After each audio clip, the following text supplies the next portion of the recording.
Exploratory data analysis. Let's begin with what is exploratory data analysis. It is the process of summarizing, visualizing and interpreting data to uncover patterns and relationships.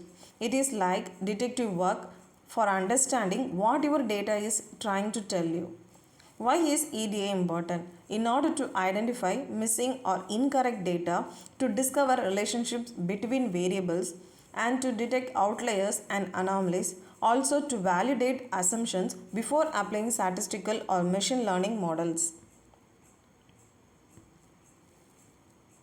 Next, steps in EDA. There are various steps in exploratory data analysis. First step is importing necessary libraries. And here is the code to import libraries. The first one is pandas. It is used for data manipulation and analysis. Next, NumPy, which provides support for numerical operations like mean, median and standard deviation. Next, Seaborn, a library for statistical data visualization. And finally, we have Matplotlib. It is a library for creating static, interactive and animated visualizations. Next, loading the data set. This line of code is used to read a data set from a CSV file and stores it in the data frame. And you can replace this data.csv with the path to your dataset file.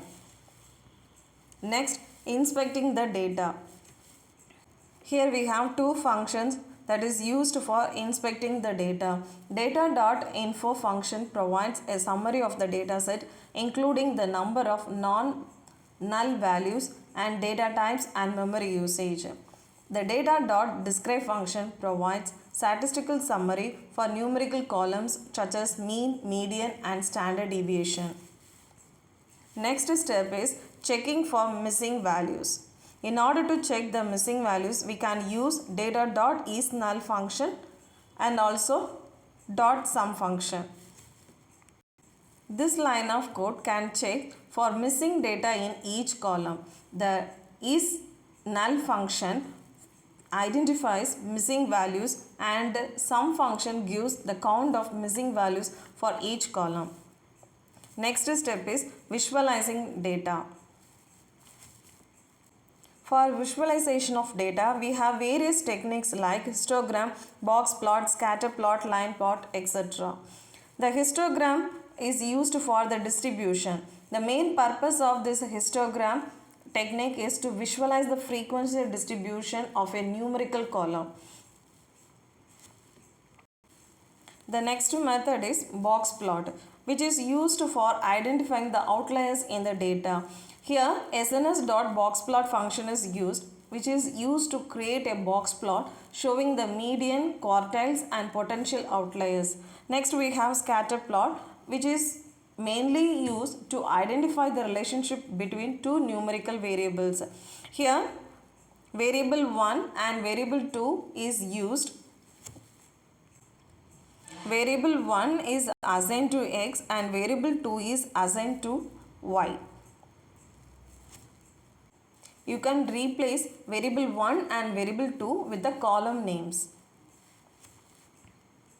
Next step is statistical analysis. For statistical analysis, we have correlation matrix, central tendency measures and also dispersion measures.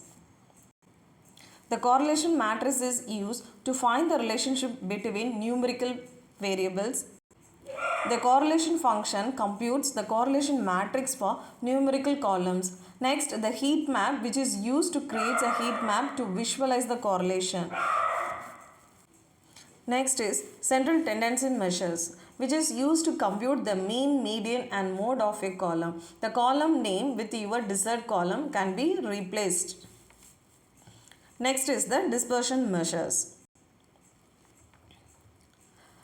The purpose of this dispersion measures is to calculate the variability in the data.